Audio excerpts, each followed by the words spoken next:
बिस्मिल्लाहिर्रहमानिर्रहीम। अस्सलाम वालेकुम स्टूडेंट्स। आज हमारा लेक्चर नंबर 10 है फर्स्ट चैप्टर का, और आर्टिकल वही चल रहा है लेवल ऑफ बायोलॉजिकल ऑर्गेनाइजेशन। तो इससे पहले जो हम लेवल डिस्कस कर चुके हैं तो उसमें हमने बात की थी कि बायोलॉजिकल ऑर्गेनाइजेशन का पहला लेवल एटॉमिक लेवल पढ़ा था हमने। उसका के बाद हमने कहा था कि ये एटम्स मिलकर मॉलिक्यूल्स बनाते हैं, और ये मॉलिक्यूल्स मुख्तलिफ़ किस्म के होते हैं। कुछ ऑर्गेनिक होते हैं, कुछ इनऑर्गेनिक होते हैं, कुछ माइक्रो मॉलिक्यूल्स होते हैं और कुछ मैक्रो मॉलिक्यूल्स होते हैं। अब ये मॉलिक्यूल मिलते हैं तो इन मॉलिक्यूल से ऑर्गेनेलीज और सेल बने। अब जब ऑर्गेनेलीज और सेल बन गए तो हमने कहा था कि इनसे टिश्यूज़ बने, और टिश्यूज़ के बाद हमने कहा था कि टिश्यूज़ मिलकर ऑर्गन्स बनाते हैं।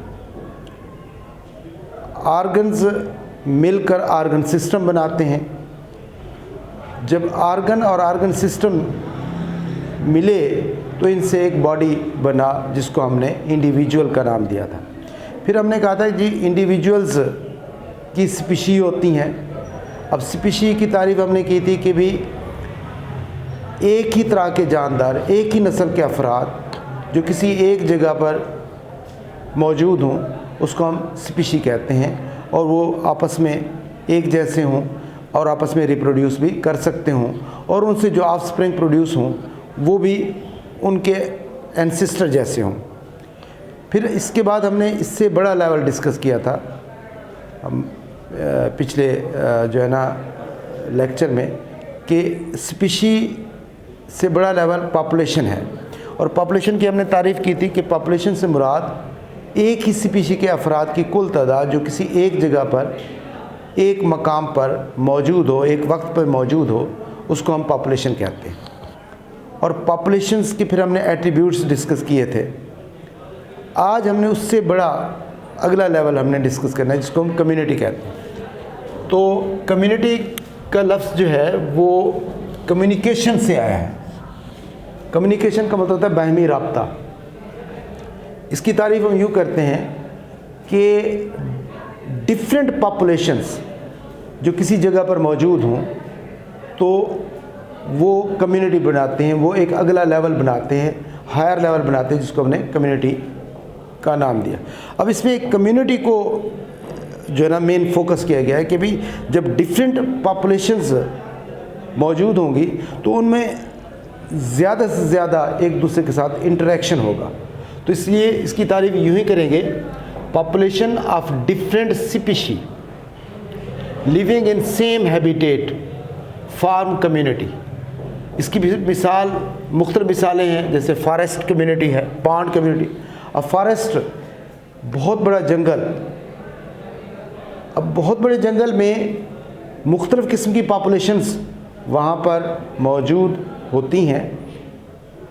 प्लांट्स में भी वैरायटी होती है, जिसमें वास्कुलर प्लांट्स होते हैं। वास्कुलर प्लांट्स में मुख्तलिफ़ किस्म के जो है ना वैरायटी पाई जाती है, जिसमें एनिमल्स होते हैं, और एनिमल में वैरायटी पाई जाती है कि जी कुछ होते हैं बर्ड्स, कुछ होते हैं, और बर्ड्स में भी वैरायटी, कुछ होते हैं मैमल्स, उनमें भी वैरायटी, कुछ होते हैं रेप्टाइल्स, उनमें भी वैरायटी।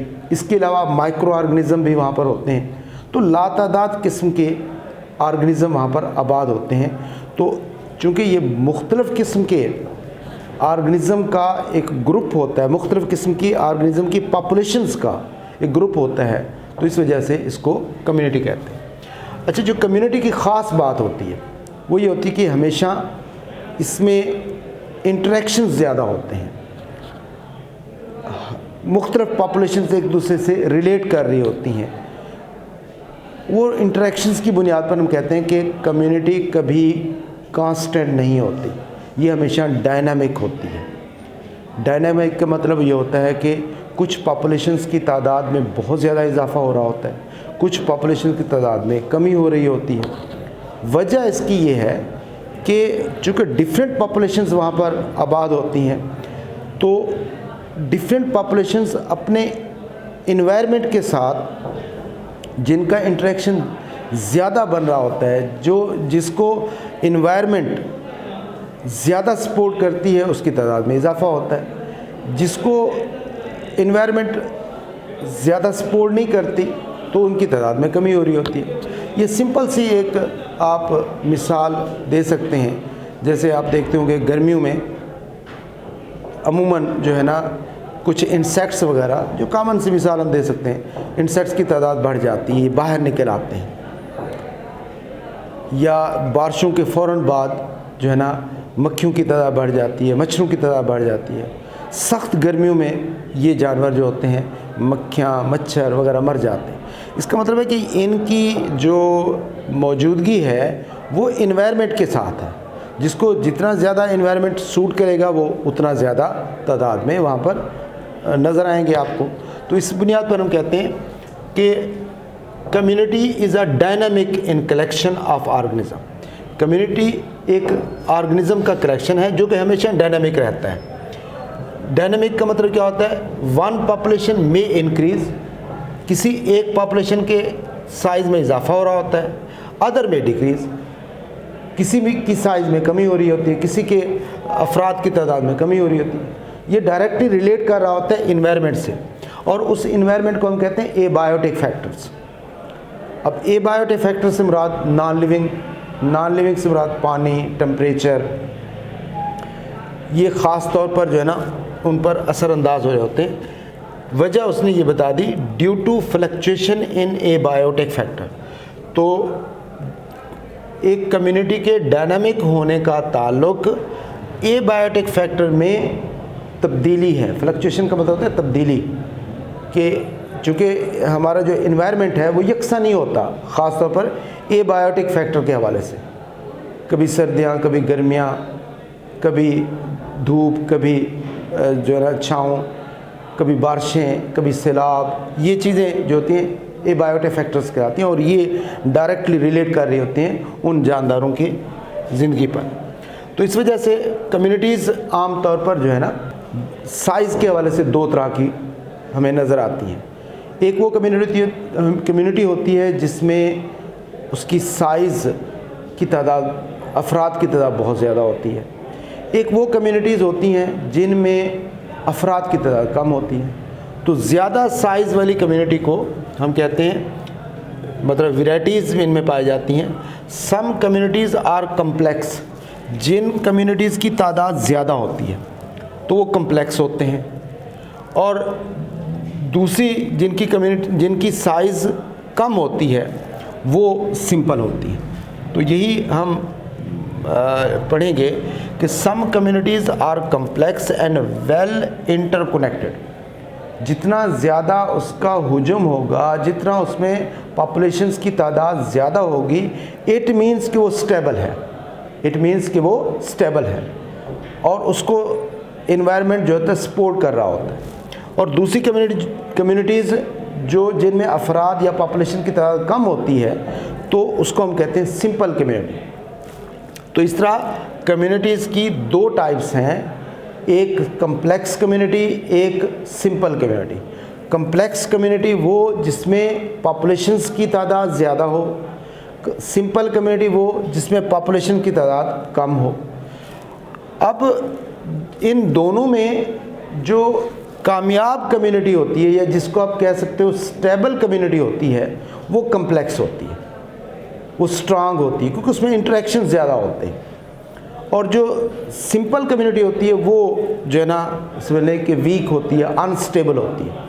इसकी सिंपल सी मिसाल आपको यूँ दी जा सकती है कि एक समंदर और एक पॉन्ड, एक छोटा सा तालाब। समंदर एक कम्युनिटी है। अब समंदर बहुत बड़ा सोर्स है, इस पर एबायोटिक फैक्टर इतना नुकसानदेह चेंजेस नहीं ला सकते कि समंदर ही खुश्क हो जाए। जबकि एक छोटा सा तालाब, छोटा सा पानी का ज़ख़ीरा, वो गर्मियों में ज़ाहिर है खुश्क हो जाएगा, सर्दियों में उस पर इम्कान होता है कि उसके ऊपर बर्फ़ की तह बन जाए। तो वो जो है ना डायरेक्टली टारगेट होता है एबायोटिक फैक्टर का। तो इसलिए हम कहते हैं कि कम्प्लेक्स कम्युनिटीज़ जो होती हैं वो स्ट्रांग होती हैं, वो स्टेबल रहती हैं। आपने देखा होगा कि जंगलात साल साल से जंगलात मौजूद हैं। अब ये बड़े बड़े जो जंगलात हैं ये ख़त्म नहीं होते। उसकी वजह क्या है? वो कम्प्लेक्स हैं। इसके मुकाबले में एक छोटा सा ग्रासी लैंड, ग्रासी प्लाट जो आप खुद बनाते हैं, अगर आप उसकी केयर नहीं करेंगे, वो एक छोटा सा सिंपल सी कम्युनिटी को जो है ना ज़ाहिर कर रहा है। अगर उसकी आप केयर नहीं करेंगे तो वो खुश्क हो जाएगा, वो उसके ऊपर जो है ना घास का नाम निशान तक नहीं रहेगा। तो कम्प्लेक्स कम्युनिटी इन्वायरमेंटल जो चेंजेस हैं उनका उन पर असर कम पड़ता है, ना होने के बराबर होता है। सिंपल कम्युनिटी पर इन्वायरमेंटल चेंजेस यानी एबायोटिक फैक्टर का डायरेक्ट असर होता है। या सिंपल इसको हम अपनी एक कॉमन मिसाल में भी दे सकते हैं, कमज़ोर चीज़ को हमेशा ज़्यादा नुकसान होता है, तो सिंपल कम्युनिटी बहुत कमज़ोर होती है। तो यही बात लिखेंगे कि any change in simple community may have drastic and long lasting effect. Drastic का मतलब है नुकसानदेह, लॉन्ग लास्टिंग का मतलब है हमेशा के लिए। यानी उस सिंपल कम्युनिटी में जो भी पॉपुलेशंस हैं, अगर कोई इन्वायरमेंटल फैक्टर तब्दील हो जाता है तो उसमें ज़्यादा नुकसान होता है। इवन उसकी जो पॉपुलेशंस स्पीशीज़ या अफराद हैं वो एक्सटिंक्ट भी हो सकते हैं। हाँ जी, inter relations in community, community में कौन कौन से इंटर रिलेशंस होते हैं। अब ये बात जो है ना हम कम्प्लेक्स कम्युनिटी के हवाले से बात कर रहे हैं। जो एक कम्प्लेक्स कम्युनिटी होती है वो इस वजह से स्ट्रांग होती है कि उसमें इंटर रिलेशंस, जानदारों का एक दूसरे के साथ जो लिंक होता है वो बहुत मज़बूत होता है, कई हवाले से मज़बूत होता है। वो कौन से होते हैं? कोई जानदार उसमें प्रीडेटर होता है, कोई पैरासाइट होता है, कोई प्रे होता है, कोई म्यूचुअलिस्टिक एसोसिएशन बना रहा होता है, कोई कमेंसलिज्म टाइप एसोसिएशन में होते हैं, कोई compete कर रहे होते हैं। तो ये एक तरह से इंटरेक्ट, यानी एक तरह से उनके अंदर फूड चेन, फूड का एक सर्कल चल रहा होता है, जिसकी वजह से वो जानदार, वो पॉपुलेशन जो है ना ज़्यादा स्ट्रांग हमें नज़र आती है। तो community is the collection of different organism. कोई भी कम्युनिटी, ख़ासतौर पर कम्प्लेक्स कम्युनिटी जो होती है वो डिफरेंट ऑर्गेनिज्म का कलेक्शन होता है। सो मे हैव इंटरेक्शंस, तो उनके अंदर मैनी इंटरेक्शंस पाए जाते हैं, उनमें बहुत ज़्यादा इंटरेक्शंस पाए जाते हैं। और वो इंटरेक्शंस जो है आपकी बुक में जो दिए गए हैं, जैसे प्रीडेशन। अब प्रीडेशन का मतलब होता है शिकार करना। ये बेसिकली दो तरह के जानदारों का एक रिलेशन है। इसमें एक किस्म के जानदार को प्रीडेटर कहते हैं और दूसरी किस्म के जानदार को प्रे कहते हैं। प्रीडेटर वो होते हैं जो शिकार करते हैं, प्रे वो होते हैं जो शिकार बनते हैं। तो प्रीडेटर की तारीफ इस तरह करेंगे, organism which eat the prey, वो जानदार जो दूसरे जानदार को खाए, शिकार करे, उसको प्रे कहते, प्रीडेटर कहते हैं। और प्रे वो जानदार होते हैं जो शिकार बने। तो प्रे की तारीफ यूँ करेंगे, any organism which is being eaten, जिसका खाया जाए, जिसको शिकार किया जाए। इसकी मिसाल है लायन और ज़ेब्रा। लायन और ज़ेब्रा, अब लायन प्रीडेटर है, ज़ेब्रा प्रे है। तो लायन ने खाना होता है ज़ेब्रा को, और ज़ेब्रा की किस्मत में है कि वो उसने लायन का शिकार बनना होता है। फॉक्स और रैबिट है, फॉक्स ने रैबिट को खाना होता है, फॉक्स प्रीडेटर है, रैबिट ने फॉक्स का शिकार, ग़िज़ा बननी होती है, सो रैबिट जो है वो प्रे है। एक और इंटरेक्शन देखने में आता है जिसको हम पैरासाइटिज्म कहते हैं। ये बेसिकली होस्ट और पैरासाइट का इंटरेक्शन है, यानी इसमें दो लफ्ज़ इस्तेमाल करेंगे। दो किस्म के जानवर होते हैं, एक होस्ट होता है, एक पैरासाइट होता है। अब होस्ट क्या है और पैरासाइट क्या है?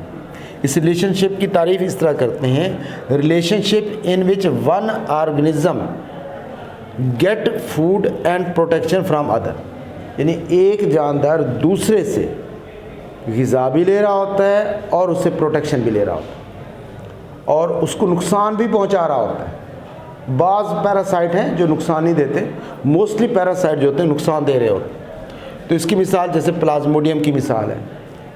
प्लाज्मोडियम पैरासाइट है, इंसान उसका होस्ट है। बैक्टीरिया की मिसाल ले सकते हैं, बैक्टीरिया जो है ना पैरासाइट है, इंसान जो है ना होस्ट है।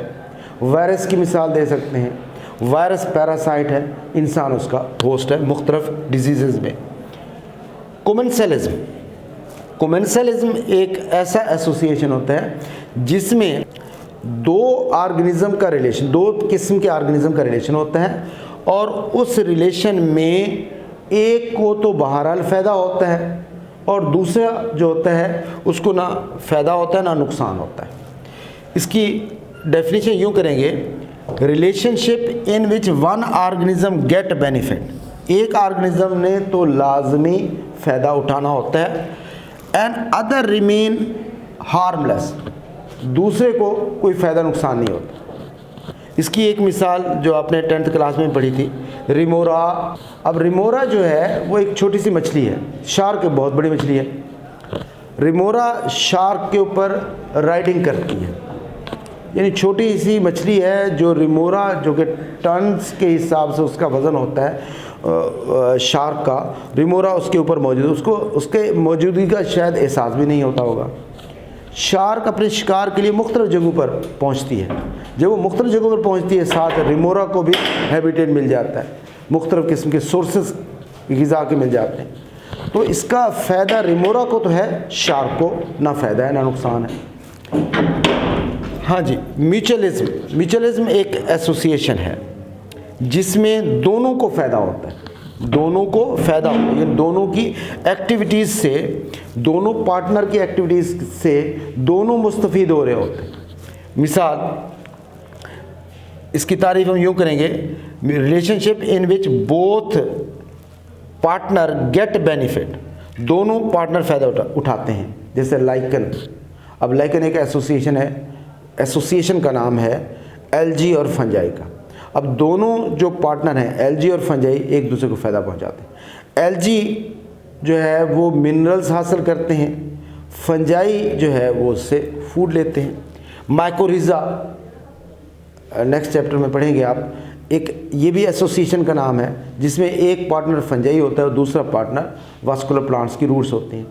अब फंजाई मिनरल हासिल कर रहे होते हैं, दे रहे होते हैं, जबकि प्लांट्स जो होते हैं वो मिनरल से मुस्तफ़ीद हो रहे होते हैं, साथ बदले में फंजाई को प्रिपेयर्ड फूड भी दे रहे होते हैं। कंपटीशन, कम्पीट से लफ्ज़ निकल, मुकाबला करना। हमेशा कंपटीशन वहाँ होता है जहाँ सोर्स कम हो।